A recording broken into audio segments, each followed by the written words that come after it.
this. Can you hear me? Okay, you can. It's really loud though. It was this mic, right? Yeah. Okay. So I didn't really fix the problem, but let's see.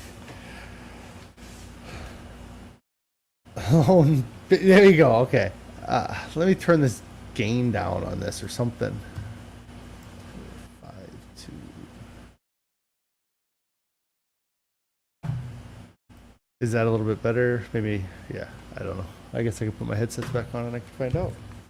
Hello, hello. That's better. All right. It's all right. It's workable. All right. Hey, everybody. After 5 minutes, welcome to today's broadcast. My name is Jonathan. Today is day 321 of my 3-year challenge to lose 300 pounds. If this is your first time checking out my broadcast, I'm sorry for all the audio problems that I had for the first 5 minutes. I might edit this video, which probably won't happen because I've not done it yet, so I don't know why I would start now. But if this is your first time checking out one of my broadcasts, I'm married, I have 4 kids, I've been overweight my whole life, and last year it really got to a point where I needed to do something. I got up over 500 pounds. I was probably over 500 pounds for at least a year, and it was really catching up to me. I was starting to get some health problems, and just physically it was hard to do things. Having 4 kids, they're growing up, they're getting more active. It was very difficult to do things with them, and I couldn't imagine doing the things I've done in the last 6 months with them, before I lost the weight. So a little bit about what my challenge is, or what this channel kind of started out as, is just kind of a way to keep myself accountable. But I knew that I can lose weight. Like, I've done things throughout my adult life to lose weight. I can stick to a regimen. I can say, okay, I'm only going to eat 900 calories for the next X amount of time to get to a goal, and I'll stick to it, and I'll do really well. But then eventually I get to a point where I either hit the goal that I made, or something happens, something comes up, causes me to fall off of my diet, and then I don't ever kind of get traction back in going again. I'm sure many people have had the same issues I have had with gaining weight over the years. But I knew that I needed to do something, and that the biggest hang-ups I've had is not sticking to something for long enough. And that's why I decided to create this challenge to hold myself accountable to doing this for 3 years, not just focusing on a weight. Although losing the weight is important, the big overriding thing on top of everything is that in 3 years, I want to be able to stand here and look back and say I stuck to something for 3 years, or I made my health a focus for 3 years. And then the other goal is that I want to get down to a weight that I've never considered getting to as an adult. And a lot of times my goal is, just to lose 50 pounds for this wedding coming up, or lose, whatever, a certain amount of weight. A lot of times it was to get down to weight that I was when I was in college, which is close to what I am right now.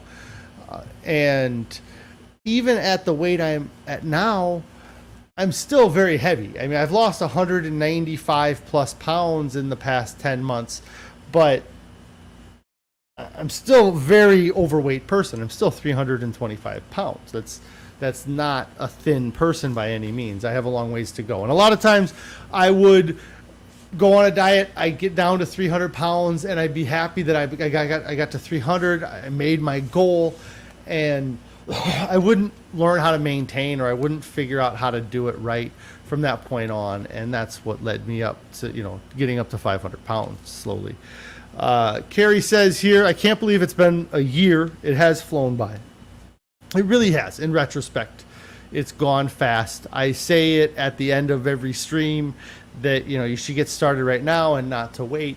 And it really, that's why, because we're 10 and a half, almost 11 months in, and I wish I would have started before November 1st. Because if I would have started before November 1st, we would be a year in, and I would have lost even more weight than I've lost now. So, but yeah, it has gone by fast. I feel like I've spent a lot of time trying to learn so much over the past year, and almost probably overdid it at times and needed to take breaks because I just was flooding myself with information, and sometimes it's monotonous. Like listening to like How Not to Die is a very long audio book that has it covers a wide range of things, whether you are interested or not in those topics, and How Not to Diet is actually the one that's the one I'm still listening to that I haven't been able to kind of get back into. But yeah, the time is really flown. We've,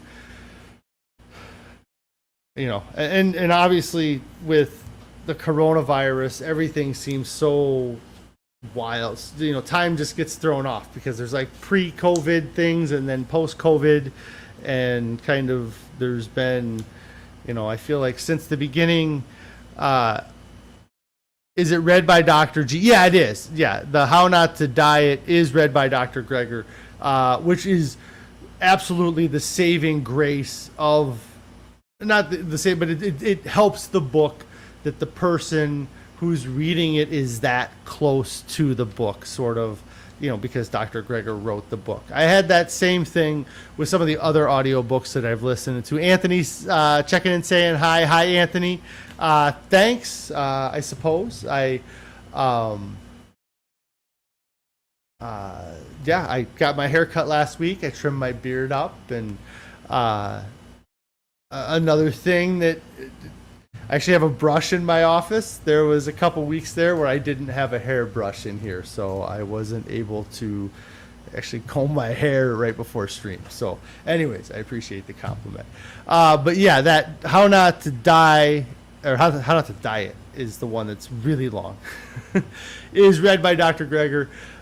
It really helps it though, because he has his inflections. He is reading it exactly how he wrote it, and he can kind of add little bits in, and he adds jokes into he has jokes in his books. Like I've laughed while driving in my car at some of his dumbest, like there was one in How Not to Die about comparing apples and oranges and how he just did it, and it was just kind of a funny, just his wording and everything. He does a good job with his writing. So but there was, I had listened, there was a couple months there that was just back to back, not just his books, but I was listening to kind of all kinds of plant-based audiobooks in a row. And it's crazy how much I feel like I've learned in the past year about this way of eating and this lifestyle that I never really knew before. I don't know. I guess I think about it a lot, about eating whole food, plant-based, or eating a vegan diet, and how far away from being a vegan I was a year ago, and how much closer I am to being a vegan now, and just having the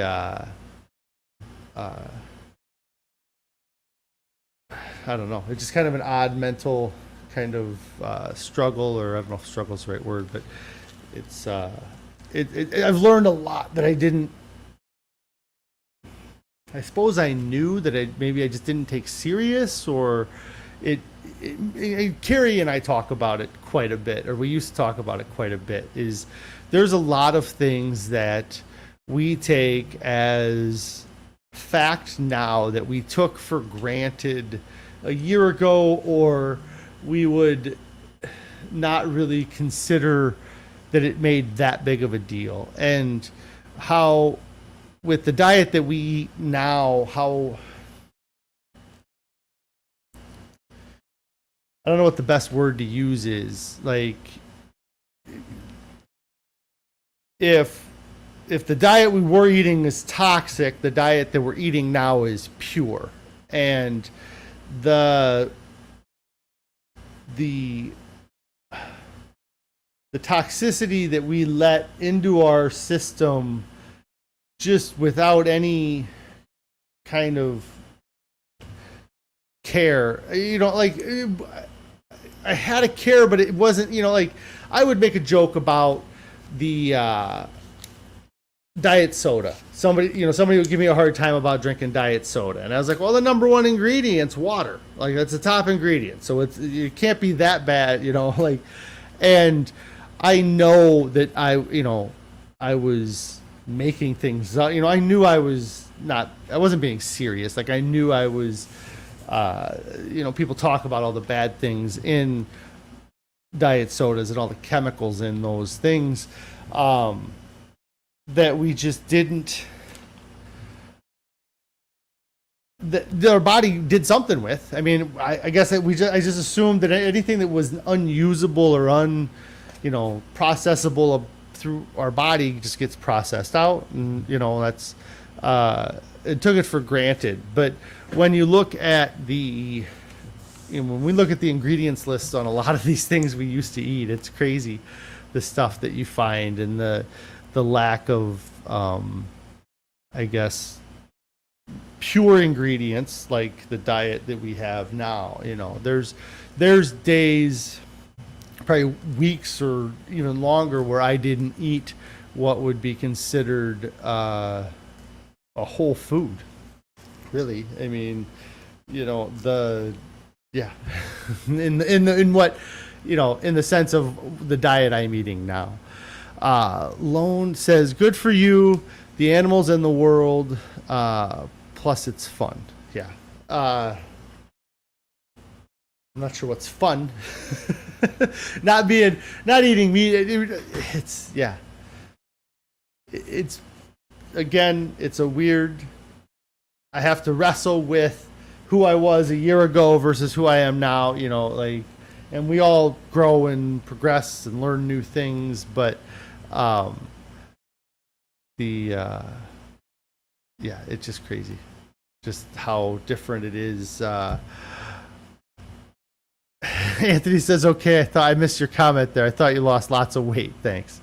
I did lose a couple pounds. I haven't put batteries in the scale yet. I'm holding off on putting batteries in the scale, so it keeps me from even checking my weight. I'm just not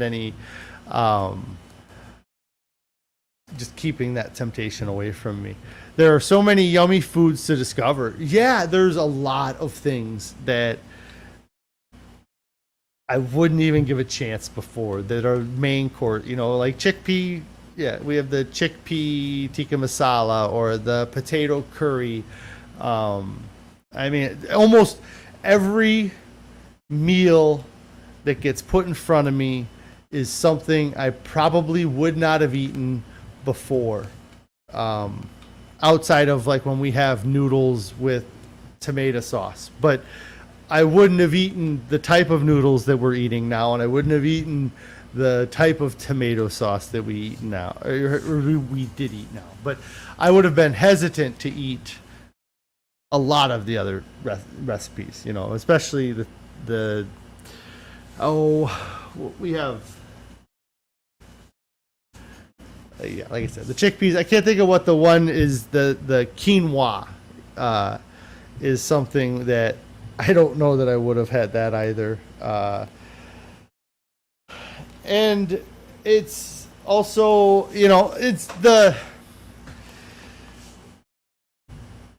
it's also discovering, not just discovering the yummy foods, but I've discovered that I can learn to like just about anything if I give it a chance or if I try it enough. There was something we had, the mustard. Carrie had made a mustard dressing for our salads last week that she used a new mustard. Recipe didn't really come out right because it had different vinegar contents in it. But the first bite of that salad, you really got kind of that strong mustard taste. But after that, I didn't notice it again, and it didn't taste too different from our previous dressings. I mean, there was definitely some differences, but it wasn't as bad as the first bite kind of gave me the indication of. And it doesn't generally happen that fast. And it's more that I've learned that the next time I have, a meal, that my body responds better based off of like the signals it got after I ate it. I really believe that there's, it takes time for your body to, I'm gonna have to hit this button.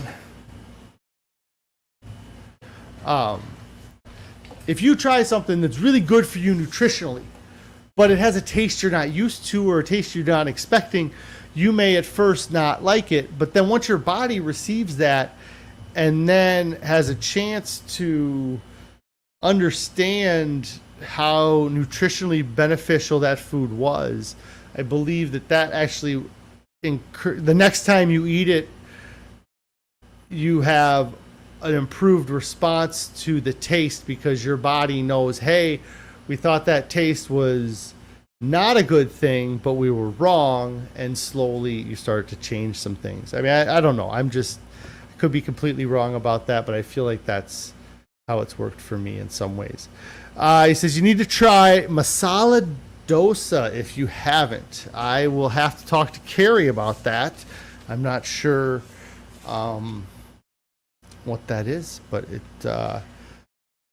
if it is anything like the chickpea tikka masala, I like that a lot. So the let's see, I kind of been off track here, and I didn't have a whole lot to talk about anyway, so it doesn't really matter. But I was going to talk about, you talk about how it is nice to try all these new things, and we have tried lots of new things, and we're continuing to try new things, but it gets difficult because they're not always winners. We right now, it's such a weird spot to be in, and it's weird that I'm also added the fact that I'm sitting here on a camera talking to you guys about what's going on. But I feel like it's tough to do these streams because I don't have a huge progression each and every day. Like when I first started, when I was doing my fast, I could get on that scale every single day and I'd have a huge change in my weight. Week to week, I've had huge changes in my weight, and now I'm kind of stalled with the surgery I had to have in my arm. But I also think the timing of where I'm at with everything is kind of adding to it as well. Just like I said, I don't feel like I have anything to contribute sometimes. Yesterday I didn't go live. I didn't really have any reason not to go live other than I didn't feel like I had anything to go live for. I didn't have anything to talk about. And so that's been kind of where I've been at with my process. I mean, I've been doing this longer than I've ever stuck to any diet or way of eating or any kind of any of this. And so it's kind of new territory for me as well to be doing this, because a lot of times I'll have either gotten to what my goal was because you lose weight faster than you expect or do better than you expect, and you set a goal that you can hit, so you definitely have that hooray moment. If I would have said my goal was to lose 200 pounds, everybody would have been, that's awesome, that's a great goal. And I hit 200 pounds at the beginning of August. And so I could have been done if I would have had that as a goal, but that wasn't my goal. My goal is to lose another 100 pounds. And so when Carrie says, get on, talk about anything. It's about accountability. Yeah, it is. That's why I get on. And that's why I know that I can skip a Thursday. I don't feel that bad because I know I was going to get on today. I had thoughts of not going on today, but then I kind of was like, well, then that's a long time for me to not go live. And especially with the weekend coming up, I won't be on at all this weekend. So, and accountability for you guys as well. Yes. Yeah. I mean, it's the,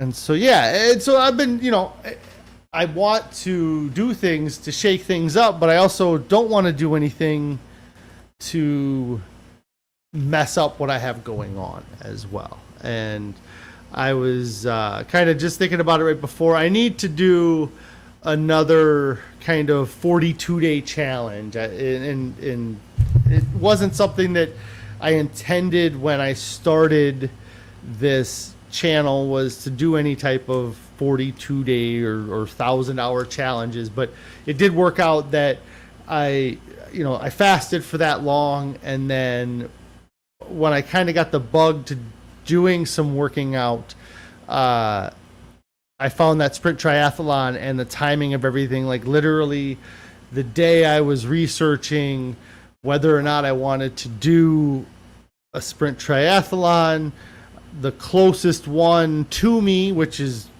20 miles from my house, was 42 days from the day I was looking, at the stuff online. And I thought, well, that's just too much of a coincidence for me not to just do it. And I did it, and I had a great time doing it.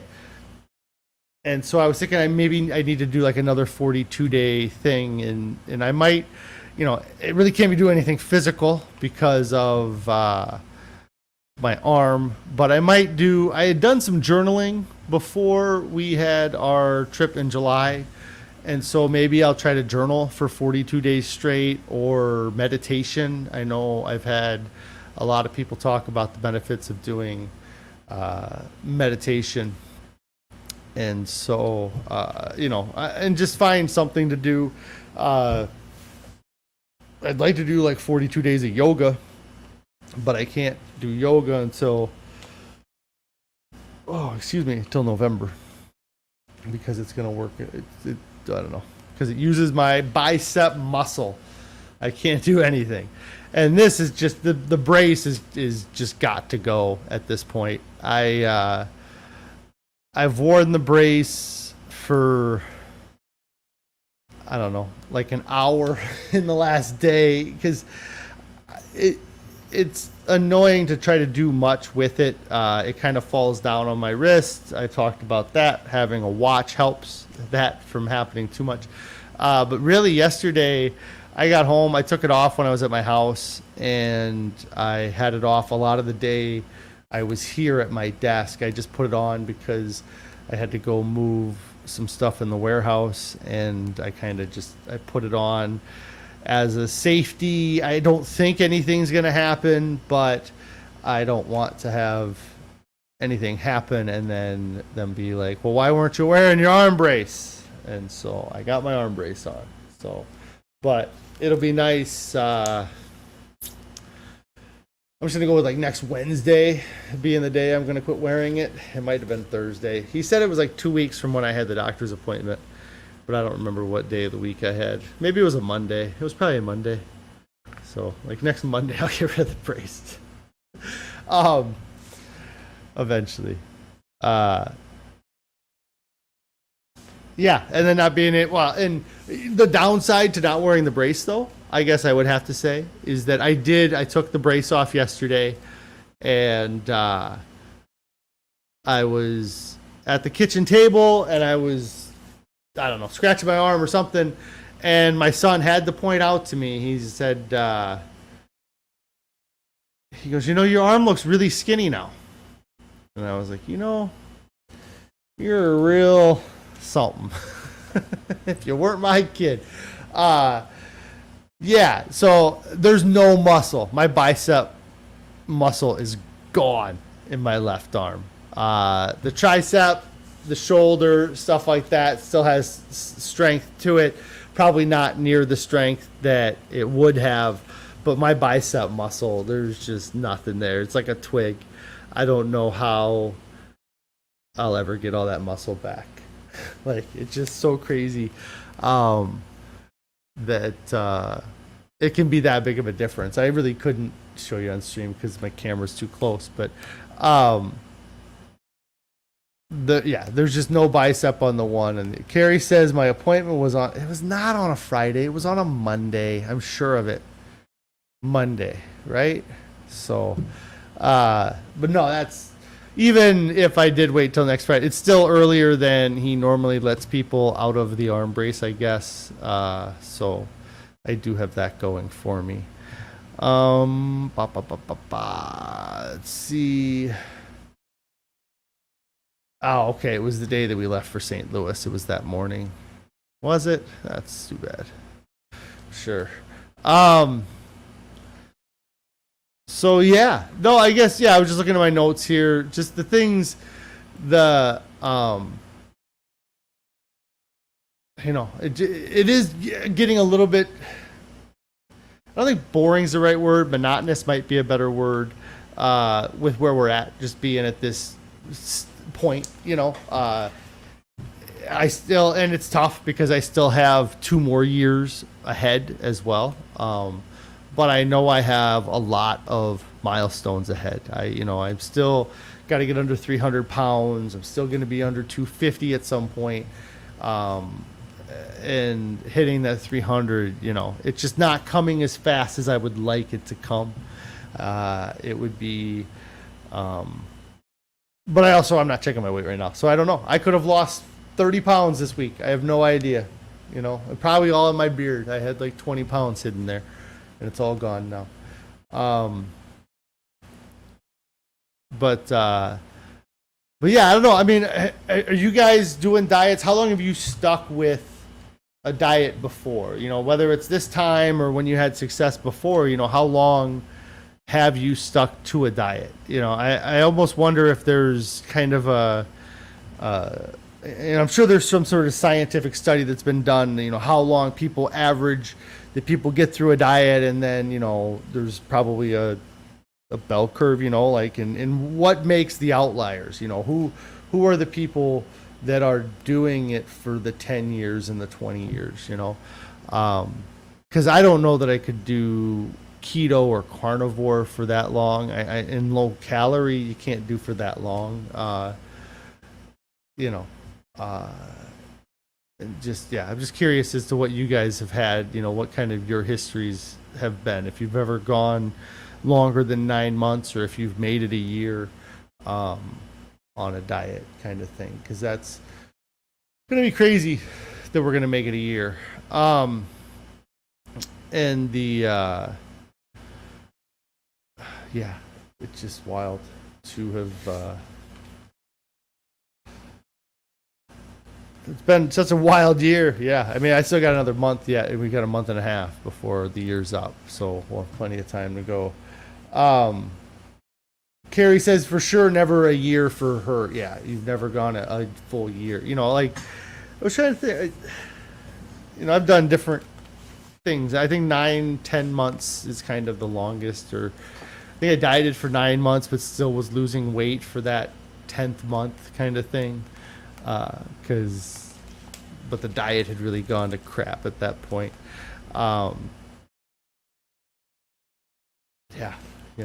Anyways, let's see.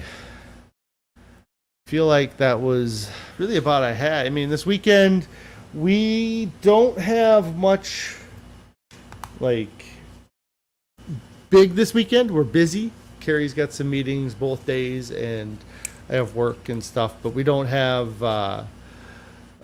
any big events with the kids. We got soccer tomorrow too. Yeah, Carrie's got a busy day. figure it out. Um,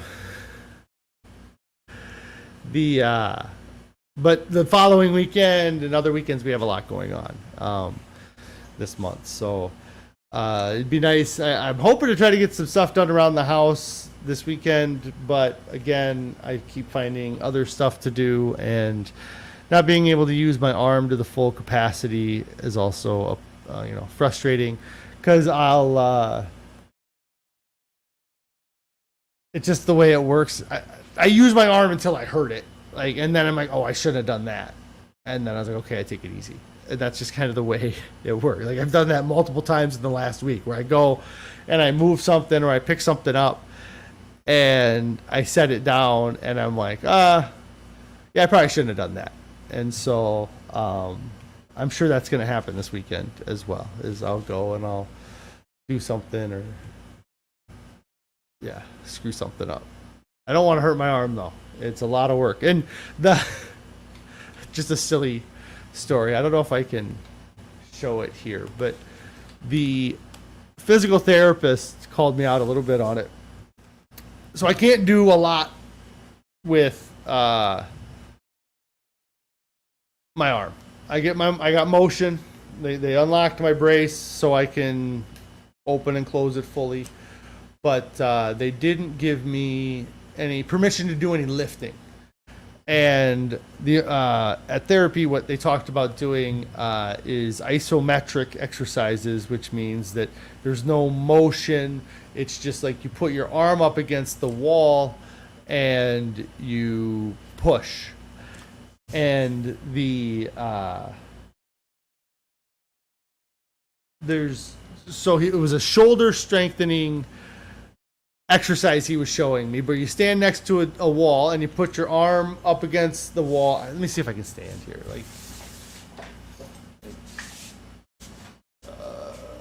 No, it's not gonna work. Whatever. Essentially, you just stand there, you just press the back of your hand against the wall, you turn your body 90 degrees, you push your hand, your back to the wall, you push your hand back, and then you face the corner and you push your hand forward, essentially. But the exercise is essentially you have your arm fully extended and you're pushing. And that's exactly how I tore my bicep. And so he's showing me these exercises, and I'm kind of like, yeah, I can do those. It's a little bit, kind of looks exactly like I was standing when I tore my bicep, but I can do those because that's essentially what I was pushing a big thing into a trailer, but there was no movement in my arm, and that's kind of what caused the tearing of the tendon, was the fact that there was no motion, because I was trying to push and the object that was being pushed did not want to be moved. So I kind of made a comment about it, and I had it in my head. He said something about, he was like, you had a little flashback there when I was showing you that exercise, huh? And I was like, yeah, that's kind of exactly how I was standing, or the position I kind of felt like I was in when I tore my bicep. So I don't want to do that again, but that's the only exercise that I'm allowed to do, is the one that reminds me of how I tore my bicep every time. So anyways, I am going to get out of here today. It's Friday. I hope you guys all have a great weekend. I hope the audio was okay. We had, in the end, it's not the settings that I planned on having them on. Maybe it's better. Maybe I had better settings this whole time. I didn't know it. Let me know. But anyways, you guys all have a great weekend. If you haven't started your diet, get started right now. There's no reason to wait. There's no event that's that important that you can't start your diet right now, because if that event comes up a year from now, or an event like that comes up for a year from now, are you going to let that get in the way of your progress? If you're already 9 months into a diet and that party comes up again in a year, you're going to have to figure it out a year from now. You can figure it out this weekend. and tell somebody you're doing it. Let somebody know. Get some accountability going. It makes a difference if you feel like somebody else is kind of sharing it with you or helping you out, or with Carrie here, she's doing it with me, which is great. And you might be surprised at the support that they'll throw you if you ask them. But yeah, we will see you guys on Monday. You all have a great weekend. Thanks, guys. Make sure you subscribe, hit that bell icon, turn on notifications. You get alerted when I go live, usually 4 p.m. on weekdays.